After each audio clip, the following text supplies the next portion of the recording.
Naomi Campbell stands among the most striking and commanding figures ever to grace fashion's stage. Yet beneath the shine, her journey was never simple. It was shaped by loss, sorrow, and relentless trials. From early years touched by solitude to a career clouded by controversy and storms, Naomi's path has been far from enchanted. Step with us into the tale of a supermodel forged by hardship as much as by success.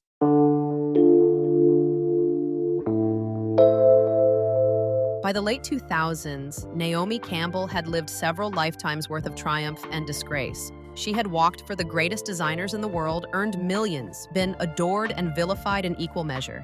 Most people in her position would have faded away, retreating into the shadows of semi-retirement. But Naomi never stepped back. She fought to stay in the spotlight, and in doing so, revealed yet another side of her story.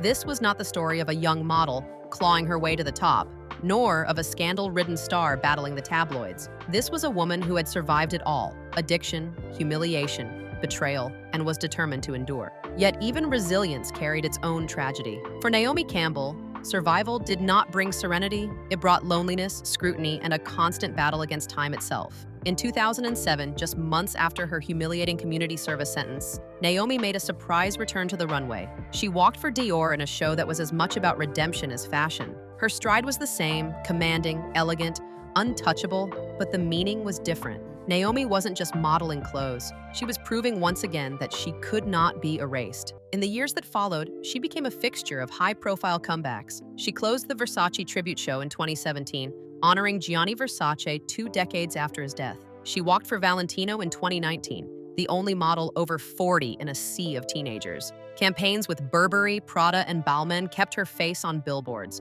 In 2018, she received the prestigious Fashion Icon Award from the Council of Fashion Designers of America, cementing her place in history. But beneath the applause lay a cruel truth. Naomi was not granted the same quiet dignity as her peers. Cindy Crawford, Christy Turlington, and Claudia Schiffer had stepped into semi-retirement, remembered fondly as legends. Naomi had to keep working not just to stay relevant, but to keep rewriting a headline that had been poisoned by scandal. Every appearance was a fight to prove she was more than her past. The fashion world is merciless. It worships youth, discards women as they age, and makes exceptions only sparingly. For Naomi, the fight against ageism was doubly punishing. She was not just an older model trying to remain visible. She was a Black woman in an industry that still treated diversity as a trend rather than a truth. Every time she walked, she wasn't only representing herself, she was carrying the weight of representation. This responsibility was both empowering and exhausting. Naomi became an outspoken critic of fashion's hypocrisy. She called out designers who claimed to embrace diversity but failed to hire models of color.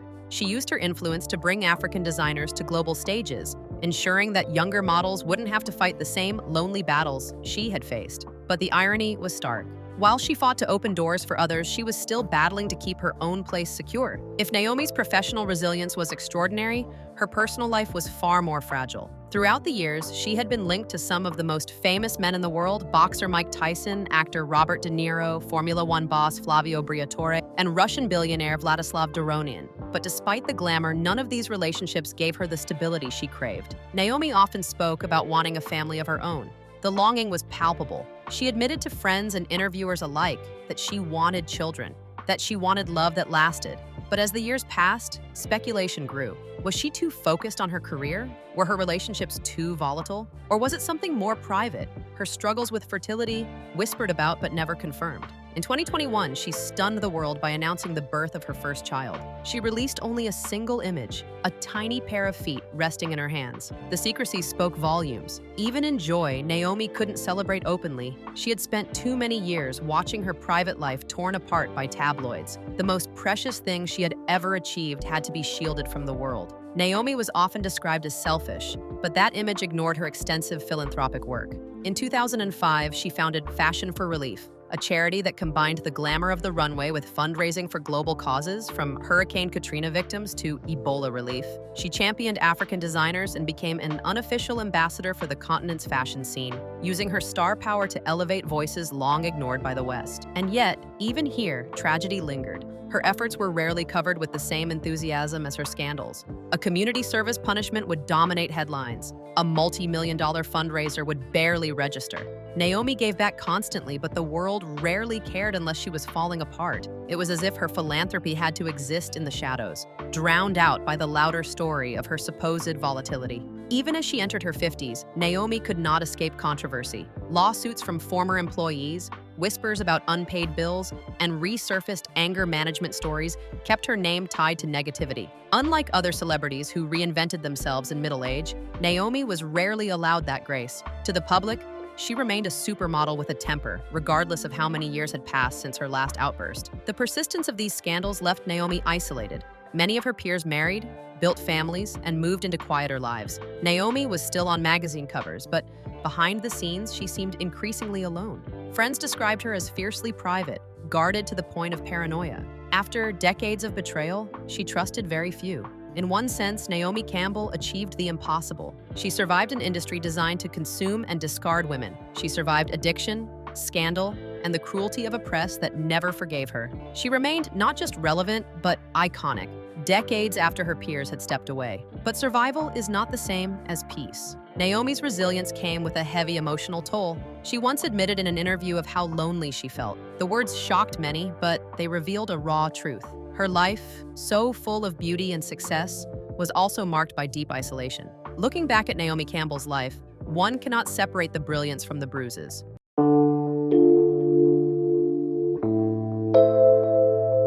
She was the first Black model to dominate an industry that was never built to celebrate her. She shattered barriers with her beauty and her presence, but at the same time, she bore the weight of being the first in ways the world rarely acknowledges. For every magazine cover and triumphant runway, there were silent struggles, moments of exclusion, endless comparisons, and a constant fight to be seen as equal. Naomi's story is often told as one of glamour, but underneath lies something far heavier: the cost of survival. She was punished more harshly than many of her peers for behavior the industry often excused in others. Her mistakes became headlines not just because she made them, but because people delighted in watching a Black woman fall from grace. Naomi's life reminds us that visibility does not always come with protection. Sometimes it comes with sharper knives, and yet she endured. Her very survival is its own kind of defiance. Few models from the late 80s still command the runway. Fewer still are discussed with such intensity decades later. Naomi fought her way through addiction, scandals, and betrayals, and she refused to disappear. In doing so, she left behind a complicated legacy, part trailblazer, part cautionary tale, part survivor. The tragedy of Naomi Campbell is not that she failed, but that her victories often came wrapped in loneliness. For all the magazine covers, awards, and accolades, there was the quiet reality of a woman searching for peace, searching for family, for acceptance, for unconditional love. Even her philanthropy, which has raised millions and spotlighted African talent, was often overshadowed by the very scandals she was trying to rise above. Her life forces us to confront uncomfortable truths about the fashion industry, the media, and ourselves as spectators. Why do we cheer for women when they are young, beautiful, and compliant, but relish tearing them down the moment they stumble? Why are Black women held to harsher standards, their humanity dissected more brutally, their mistakes less easily forgiven? Naomi Campbell's life is not just her own, it is a mirror held up to the culture that shaped her and scarred her. And yet, in her contradictions lies her power. Naomi is not simply a tragic figure. She is also a symbol of resilience. She embodies both the cruelty of fame and the strength it takes to outlast it. Her career tells us that beauty can open doors, but it cannot shield you from pain. Her story warns us of the dangers of dehumanizing celebrities, of reducing women to archetypes, diva, villain, goddess, without acknowledging the person beneath. As Naomi herself once admitted, she often feels lonely, but she is also unforgettable. She will never be written out of fashion history, and the models who come after her, women who now walk runways without being told they are too Black or too different, owe part of their freedom to her battles. That is the paradox of Naomi Campbell. Her life was never as glamorous as it looked, but her pain carved pathways that changed the industry forever. Her legacy then is both painful and powerful. She is proof that beauty does not guarantee happiness, that success can coexist with struggle, and that resilience can be as tragic as it is inspiring. Naomi Campbell is a supermodel, yes, but she is also a survivor of an unforgiving world, a woman whose story forces us to question what we value, who we forgive, and why.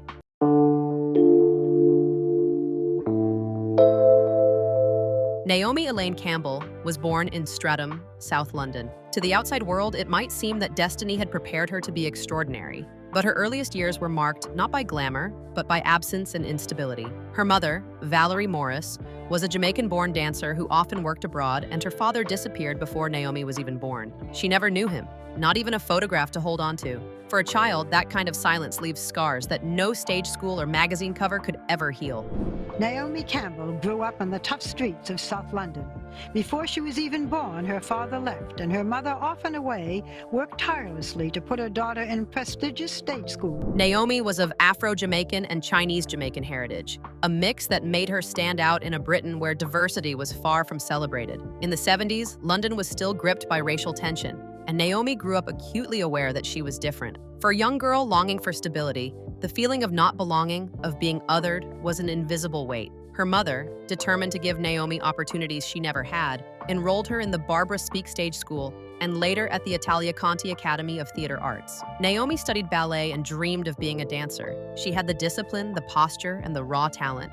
But behind the practice mirrors, her childhood was still unsettled. Valerie's dance career meant long tours away from home, sometimes in Rome with the troupe Fantastica. Naomi was left in the care of family friends or moved between places, never truly rooted. It was not neglect, but the reality of survival. A mother working to provide, while her daughter learned early how to live with absence. Tirelessly to put her daughter in prestigious stage schools to study singing, drama, and ballet.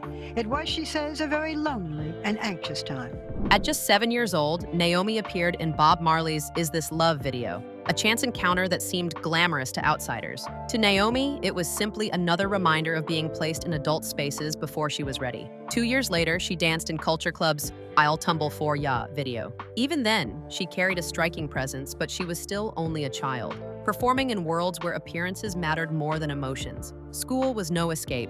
Naomi has spoken of how harsh those years could be, of how she never quite fit in. Classmates teased, teachers dismissed her, and society offered few reflections of a girl who looked like her. Representation in British media was almost non-existent. For Naomi, childhood was less about innocence and more about endurance. Her relationship with her mother was close but complicated. Valerie was strict, insisting Naomi keep her focus on discipline and training. The young girl bristled at that control, her fiery temper showing even then. But beneath it all, that temper was a shield, a way of masking the loneliness of a child who felt she had to prove herself at every turn. Behind the graceful ballet routines and occasional brushes with fame, Naomi was a sensitive, emotional child shaped by instability. She grew up craving permanence, longing for the kind of family structure that never existed. This was the foundation of the woman the world would later see: the poise, the defiance, the need to command attention. But those qualities were not born from confidence, they were born from wounds. By the time she was 15, Naomi's life took another sharp turn.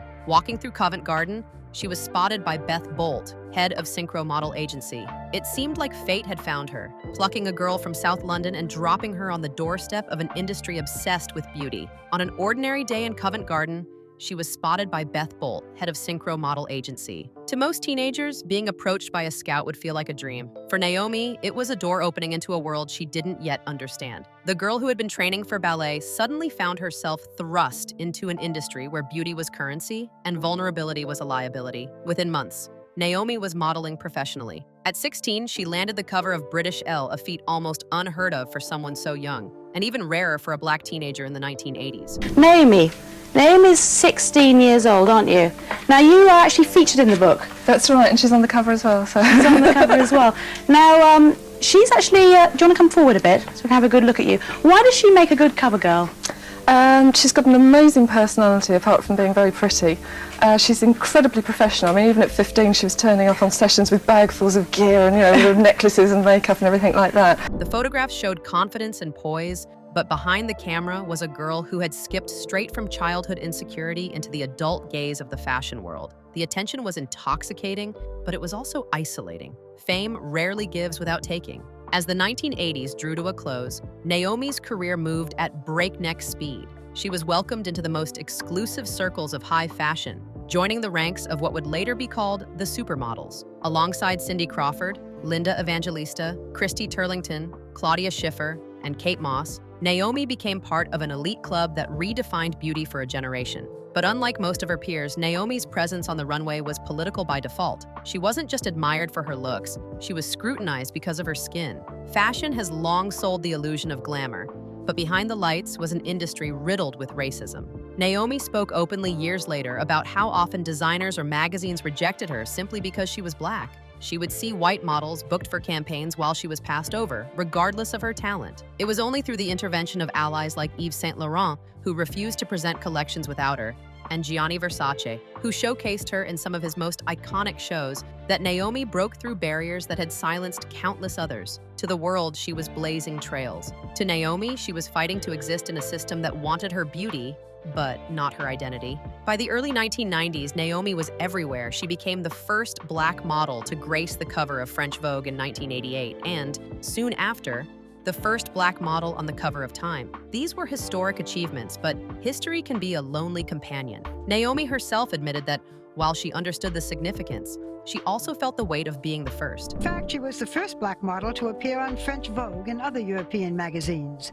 Her visibility exploded in popular culture. In 1990, she appeared alongside her fellow supermodels in George Michael's Freedom 90 music video, an era-defining moment that cemented her as more than a model. She was a symbol. She strutted down Versace runways with an authority that audiences had never seen before. She appeared on magazine covers worldwide, her striking features both celebrated and dissected. To outsiders, Naomi was living a fantasy life, yet the reality was more complex. She was working constantly, under constant scrutiny, and had little room to simply be herself. Success came at a cost. By her own admission, Naomi was still carrying the unresolved pain of her childhood, the absence of her father, the instability of moving homes, the longing for unconditional love.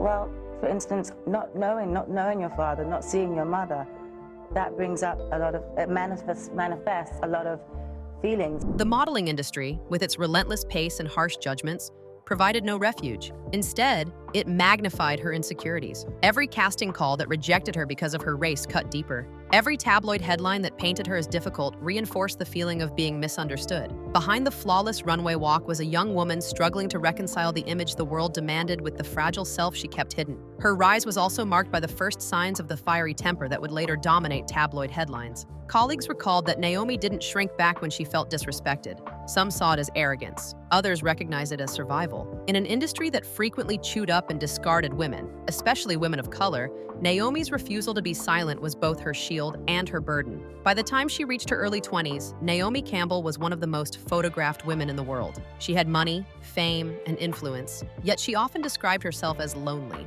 Surrounded by flashing cameras, adoring fans, powerful friends, she struggled with trust. People loved Naomi the supermodel, but who loved Naomi the person? It was a question she carried quietly, even as the world celebrated her success. If you enjoyed this video, please like and subscribe, and click on the next video shown on your screen.